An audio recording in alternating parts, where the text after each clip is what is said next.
We knew where Potton were, we'd seen the show homes, we'd always liked the show homes. And we met Richard Hall at the sales centre and we talked about the things that we wanted out of the house, the ideal, the 4 bedrooms, the basic stuff, big kitchen, what we wanted each room to do and be. And then we looked at the different styles and talked about the plot and the size. We always knew that we would love a Potton house. It was a case of, can we afford the Potton house? Richard was able to give us the average cost per square metre. We took some plans away and started looking at some of the designs, and we fairly quickly narrowed it down to the barn design because of where we are. It was really a no-brainer to knock down what we had and start again, so we could end up with exactly the house we wanted. Once you've got over that hurdle, it was a fairly quick process to say, right, let's get on and do it. I think for me, when Richard said that the average cost per square metre tends to be this, I knew that average came from real life situations, and if somebody else could do it for that money, then I knew we could.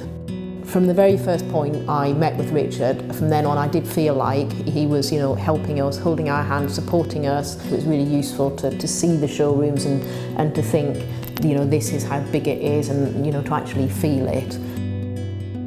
They helped us all through the design stage, the planning stage, and then while the plans were being submitted, we went on the Potton course, didn't we? We started to learn how to, project manage a sizable project like this.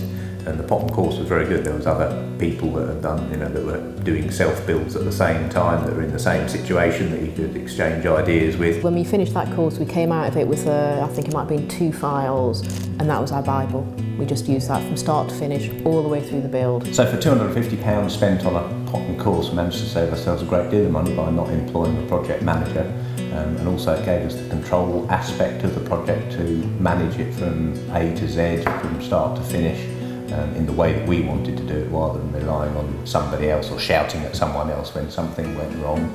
It was a fairly easy decision to use the design team because at a few £1,000s it was cheaper than getting an external architect, and frankly it had to be more sensible because they know the product and they understand the house. Yeah, they've got a lot of the plans already. Yeah, that was a really easy decision for us, and actually it was a very efficient service. We got the Potton file that set out the whole process for us, and in the back of that was a really useful list of contacts in this area that other Potton builders had used.